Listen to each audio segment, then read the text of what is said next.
আসসালামু আলাইকুম বন্ধুরা, আজকের ভিডিওতে আমি দেখাবো কিভাবে চ্যাট জিপিটি এর মাধ্যমে আপনার যে কোনো প্রশ্নের উত্তর খুব সহজে বাইর করবেন। তো যে কোনো প্রশ্নের উত্তর কীভাবে সহজে বাইর করবেন সেটি করার জন্য আপনি যে কোনো একটি ব্রাউজারে চলে যাবেন।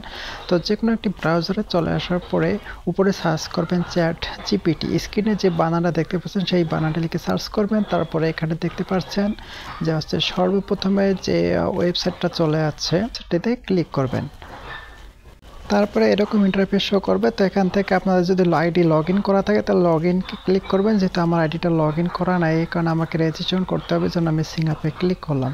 তো সাইন আপে ক্লিক করার পর নতুন একটা ইন্টারফেসে নিয়ে যাবে। তো সেখান থেকে আপনাকে একটা রেজিস্ট্রেশন করতে হবে। তো তারপরে এরকম ইন্টারফেস চলে আসবে। চলে আসার পরে এখানে হচ্ছে আপনার যে কোনো একটা জিমেল দিবেন, যে জিমেলটা আপনার বর্তমান মোবাইলে ক্রিয়েট করা আছে তো বা লগ ইন করা আছে, সেই জিমেলটা আমি এখান থেকে দিয়ে নিচ্ছি। জিমেল দেওয়া হয়ে গেলে এখান থেকে কন্টিনিউ ক্লিক করবেন। কন্টিনিউ ক্লিক করার পর আপনার সেই বসানো জিমেলে নতুন করে একটা ওটিপি যাবে, সেই ওটিপিটা জাস্ট এখানে বসাই দিবেন। তারপর এখানে পাসওয়ার্ড সেট করতে বলতেছে, আপনার মন মতো 12 ডিজিটের পাসওয়ার্ড দিবেন। পাসওয়ার্ড দেওয়ার পর কন্টিনিউ ক্লিক করবেন।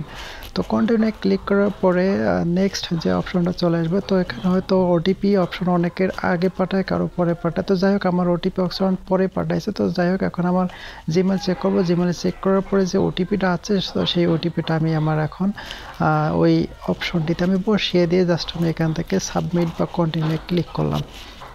তো আপনারাও ঠিক একই নিয়মে কাজটি করে দিবেন, ঠিক আছে। তো করে নেওয়া হয়ে গেলে এখন তারপরে নেক্সট অপশন যেটা আসবে, তো তারপর এখান থেকে আপনার ফুল নাম, তো এখানে আপনার যে কোনো একটা ফুল নাম দিয়ে দিবেন, ঠিক আছে। সাপোজ আমি একটা নাম দিয়ে দিলাম, তারপর এখান থেকে জন্ম তারিখ দিয়ে দিবেন, আনুমানিক একটা দিলেই হবে। তারপর এখান থেকে কন্টিনিউ ক্লিক করবেন। তো কন্টিনিউ ক্লিক করার পরে তারপর নতুন একটা ইন্টারফেসে চলে আসবে। তো এখানে দেখতে পাচ্ছেন যে তারপর এখান থেকে জাস্ট আপনারা এখানে ক্লিক করবেন। এখানে ক্লিক করার পরে এখান থেকে দেখতে পাচ্ছেন সার্চ বার। তো সার্চ বারে এখান থেকে আপনার যে মনের প্রশ্নটা রয়েছে সেই প্রশ্নটা এখানে করতে পারেন। তো এই সার্চ বারে আমি একটি প্রশ্ন লিখতেছি। তো প্রশ্নটি দেখতে পাচ্ছেন আমি টাইপিং করতেছি। তো টাইপিং করা শেষ হয়ে আপনারাও টাইপিং করে নেবেন। তো টাইপিং করা আমি জাস্ট টাইপিং একটু করে নিচ্ছি, আপনারা জাস্ট একটু অপেক্ষা করেন। তো টাইপিং আপনার প্রশ্নটি লেখা শেষ হয়ে গেলে দেখতে পারবেন নিচে সার্চ অপশন। তো এখান থেকে আপনার সার্চ অপশনে ক্লিক করবেন। আমি লিখেছিলাম যে রংপুর জেলার ভিতরে, রংপুর বিভাগের ভিতরে কয়টি জেলা রয়েছে। এখানে দেখতে পাচ্ছেন যে রংপুর বিভাগের ভিতরে মোট 8টি জেলা রয়েছে। সে 8টা জেলার পুরো বিস্তারিত নাম এখানে দিয়ে দিছে, ঠিক আছে।